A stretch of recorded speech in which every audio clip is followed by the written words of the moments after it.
All right, ladies and gentlemen, Ben Dixon here with another episode of MLM Monday. And I am so pumped for our event today because I actually get a chance to interview Ty and Karen Frederick for you. And you get to hear all about their journey from being online marketers and having a very successful brand in the custom jewelry niche to making the decision to become a direct selling company and enter this space.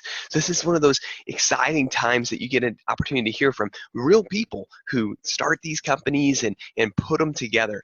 And the story is a unique one as we're connected today because Ty and I ran into each other years ago and then we got to collaborate again just this last year. And it was too much fun to connect. So before I bring them on, if you're watching live, go ahead and comment below watching live. If you're watching on a recording or replay, post where you're watching from here.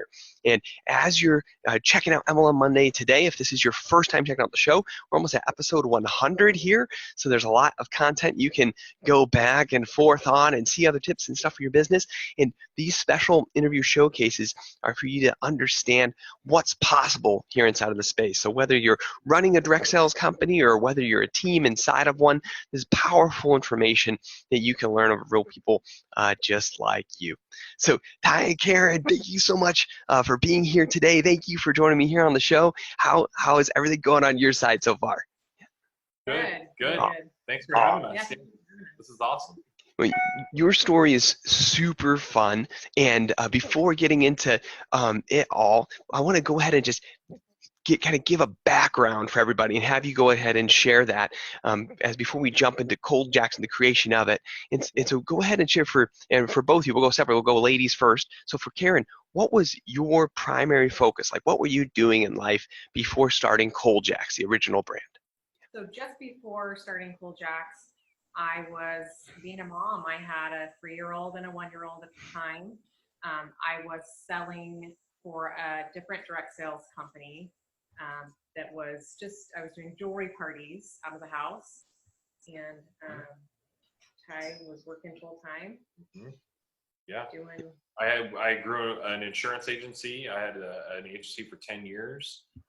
Before that, I was doing real estate. So right out of college, I graduated, took the weekend off to move, and I went to work on Monday. So it's kind of been that way ever since. So this is really interesting. So your story, Karen's story, is very much like a lot of the members for most of us who run direct sales companies here in the space. She was mom, 3-year-old, 1-year-old at home, wanting to contribute to the family income and saying, you know what, I'm gonna do some jewelry parties, gonna make some money, whether I can take care of a car payment or take care of a mortgage or even more, right? And be a part of the family's income. So she started right there as a rep, and I love that about you, Karen. Because I watched my own sister make 6 figures in direct sales when I was a young kid, and it changed my life forever. It's how I found the industry. It's how we got into the industry. It was a transformational moment, and even the potential of what was possible in our family's life when we watched her do that. And then here's Ty over here. You were running an insurance agency. You had your own, not just your own book of business, but your own office that you had, and were building great things from there.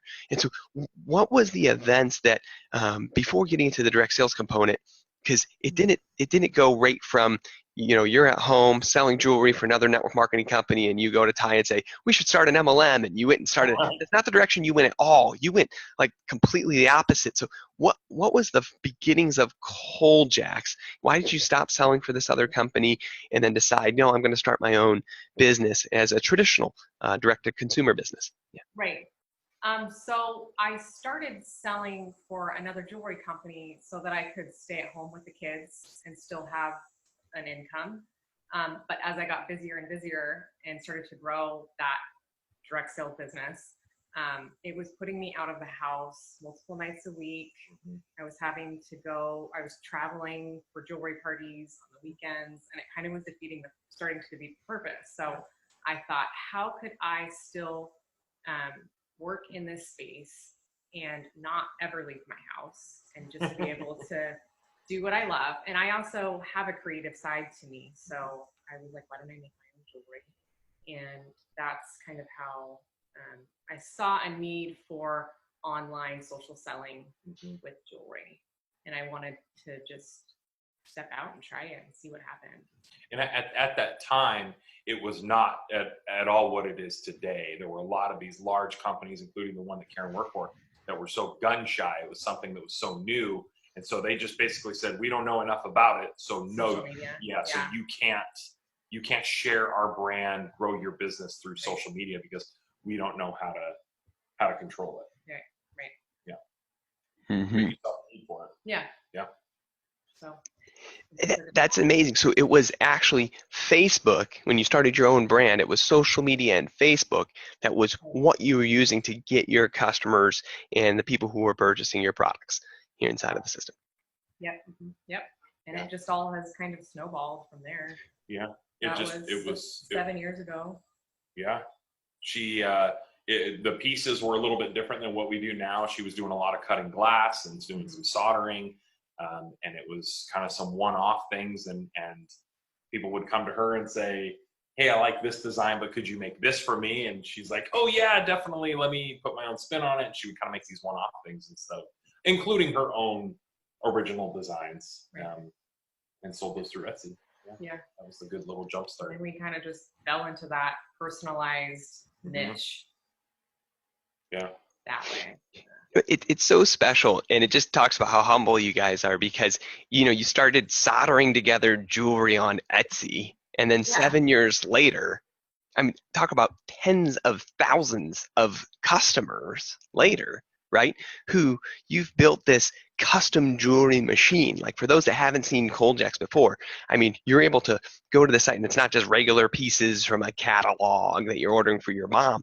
Like, this is the stuff you get for your wife and your in-laws for anniversaries, because it's all personalized, right? There's names of each of your kids in it. There's names of your pets in it. You could do all sorts of cool stuff where it's actual memorable pieces that people are excited to have and excited to keep. And so that was your real breakthrough online of winning on Facebook and in social media, was that these aren't just pieces from China. These are literally like customized to their name, their specific things in it that made it special. So after building this for years and years and years, what had you come full circle and move back to saying, you know what, we're selling on Facebook, we're retargeting people, we're getting new audiences, this growing, let's start an MLM. Like, what brought you back to saying, you know what, I want to provide that type of opportunity for others? What's funny is people started contacting me and saying, hey, I love your jewelry. I would love to sell this jewelry for you. And my initial reaction was, no. It was I got to get away from that. I don't want it. But then the more women that started coming to us, I couldn't help. It was like in my and then again I saw, well, maybe what I'm doing is something different, and there's a need for this, more of the social selling aspect with our customized jewelry. And I'm like, you start going down the line of questioning maybe everything that I've done up until this point. Maybe there was a reason why I have this experiences, so that now I'm in front of, I have a platform now of followers and stuff from the personalized jewelry, that as more and more people started contacting us, and then I decided to say, okay, well, there's some interest there. How much interest is there? And we created an email wait list, and we're up over 3,000 women waiting to join. So I don't know what's going to happen. We don't know for sure but I think that's pretty in your face. There's a need for this. There was a quality of the women that were contacting us. It wasn't high ups in MLMs already that were like, hey, you could have a good product that I could build a team. It wasn't those people. It was people like Karen that were, maybe a little more introverted, and they saw an opportunity to do something that they loved. They related with the pieces, and they were like, I would just love to share this with my friends and family, and I can make something on it too. And so when you get a list of, the list of 3,000 wasn't all of that, but I would say it was half of that list. Were just genuine we would love to sell your product. And they were existing customers that had multiple orders, and That's amazing. you know, Well, yeah. you think about that story, like you go to an existing customer base of tens of thousands of customers that you have that you've, have been buying from you, and you say, hey, who's a fan enough of Kole Jacks that would want to actually do some jewelry parties and promote us? And then a whole, 3,000 people raise their hand. You're kind of like, oh, there's something here, Yeah. right? Okay. Like, and so it changes all of that potential for those people and what it even means like to be involved. So I know that shifts. People always talk about the why and why a company exists and all that. So this has shifted the why of why Kole Jacks exists now that you're in direct sales. So when someone asks you today, in the past it was, oh, so I could stay home and be with my kids and sell some stuff online for you. But now it's so much bigger. So what would you tell someone today if they said, well, why does Kole Jacks exist as a direct sales company today? What would you say, Karen? I would say it's definitely the jewelry. There's so much more, like Ty's talked about. The jewelry is super meaningful. Mm-hmm. And I feel like now it's just that natural next step, the next level. And I feel like now that our jewelry is just a vehicle to help change other women's lives. Empowerment is a big thing. When we actually get to see women that are so excited about just signing up for the wait list, and that is getting them out of their own comfort zone. And then even with this test group that we've been working on for the last 30, 45 days, to see some of the women that we worked really closely with to help us with the testing, and to see them go from a very introverted, not outspoken to, man, they are marketing like every day and they're talking to everybody, and we just see this lift of and pure joy of, hey, somebody else bought something or somebody else is interested in this. And that empowerment is selfishly, it's like addictive for us. Like when we get those, those testimonials that come in of, hey, I was here and now I see this potential with this, that we get to be a part of that is pretty awesome. Yeah, the blessing in your life, you get to bless up somebody else, right? With that. And that is the part that's addictive in the space. Like when you're able to take something that changed your life and be able to share that with someone else and it can change their life. Wow. Like that's the part that's like, just, you never get tired of that, and that is fun. It's cool that you got to share that the last 45 days you've let the pre-list in, those people there, and today was a very special day. The official Kole Jacks Design website is now your official platform. So the direct-to-consumer market is done, and now it's fully direct sales as a company, 100% as of like 3 hours ago, which is like awesome. Being on the live stream today, we didn't even time that with us doing the live stream. It just happened to be the day that you do that we get a chance to sit here with you live. So for the people who are watching live today, what would you tell them? Ty, we'll go to Ty. What's next for Kole Jacks? You've officially moved. The company's fully live as direct sales company here today. Hostess rewards and all sorts of cool programs going on, and an amazing platform that's come together for people who are fans of what you do. What do you feel is next for the group? I'm really excited for this stage because Karen and I, mostly Karen, we're getting back to what made Kole Jacks Kole Jacks. We've spent so much time, with Ben and his team and for lack of better words, babysitting, building something instead of marketing and doing what we do best and relating with people, and that's what we're really excited to is getting back to motivating people through our products. And that's honestly where Karen and I really shine. We have a great staff. We've got a bullpen of people to come on as this continues to grow that are also great, that can take care of a lot of the administrative and the production and stuff. And then Karen and I can do our lives multiple times a week, and we can teach the things that we've really crashed and burned on over social marketing in the last couple of years, and we can just kind of hand a little package to you. I'm looking forward to the one-on-one conversations, of hey, did you do this? We'll try this, and this would be a good avenue. I mean, we had a phone conversation with somebody that's really close to us that's helped us with the testing, and it was so fun to give her a couple little pointers of how how to get people that are kind of interested Right. to the next stage. Yeah. That's what we're looking forward Building. to, is building and getting in the trenches and just helping people grow their Kole Jack's business. Right.